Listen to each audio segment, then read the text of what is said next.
কোর্টের বিচার যদি দেশের মানুষ ক্ষুব্ধ হয়, তাহলে এই বিচার বিভাগের বিরুদ্ধে একদিন হয়তো মানুষ রুখে দাঁড়াতে পারে।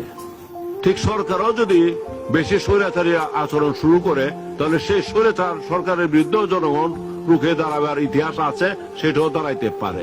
আর আমরা যদি আওয়ামী লীগকে অনুসরণ করার চেষ্টা করি বা কার্যক্রমে আমাদের কোনো নেতা বা কর্মীর ভুল পদক্ষেপের কারণে যদি জনগণ আমাদের উপরে বিরক্ত হয়, আওয়ামী লীগের উপরে যেরকম ক্ষিপ্ত হয়েছিল তার সেরকম যদি আমাদের উপর ক্ষিপ্ত হয়, তাহলে আমাদের জন্য খারাপ সময় অপেক্ষা করে আছে। সুতরাং আগামীতে বাংলাদেশ কেমন চলবে, অর্থনীতি কেমন হবে, রাজনৈতিক স্থিতিশীলতা থাকবে কিনা, এটা পুরোপুরি বিএনপির উপর নির্ভর করে এবং এখানে তারেক রহমানের নেতৃত্ব অত্যন্ত গুরুত্বপূর্ণ ভূমিকা পালন করবে। সরকার গঠিত হওয়ার পর থেকে পিছনের দিকে হাঁটছে, বাংলাদেশ আবার পুরনো পথেই হাঁটছে এবং জুলাই যোদ্ধাদের নাম ব্যবহার করে বর্তমান সরকার তার নানা কাজের বৈধতা দেওয়ার চেষ্টা করছে। কখনো তারা ৭১-এর নাম ব্যবহার করছে, কখনো তারা জুলাই যোদ্ধাদের নাম ব্যবহার করছে। তারা আসলে কোনোটাকেই ধারণ করে না।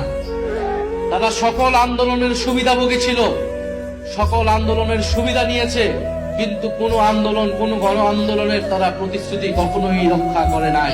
ইতিহাস এটাই বলে ৯০-এর গণ আন্দোলনের পরে এই বিএনপি সরকার ক্ষমতায় ছিল, কিন্তু তারা সেই ৯০-এর গণ অভ্যুত্থানের ৩ দলের জোটের যে রূপরেখা তৈরি হয়েছিল, সেই রূপরেখাকে তারা অস্বীকার করেছিল।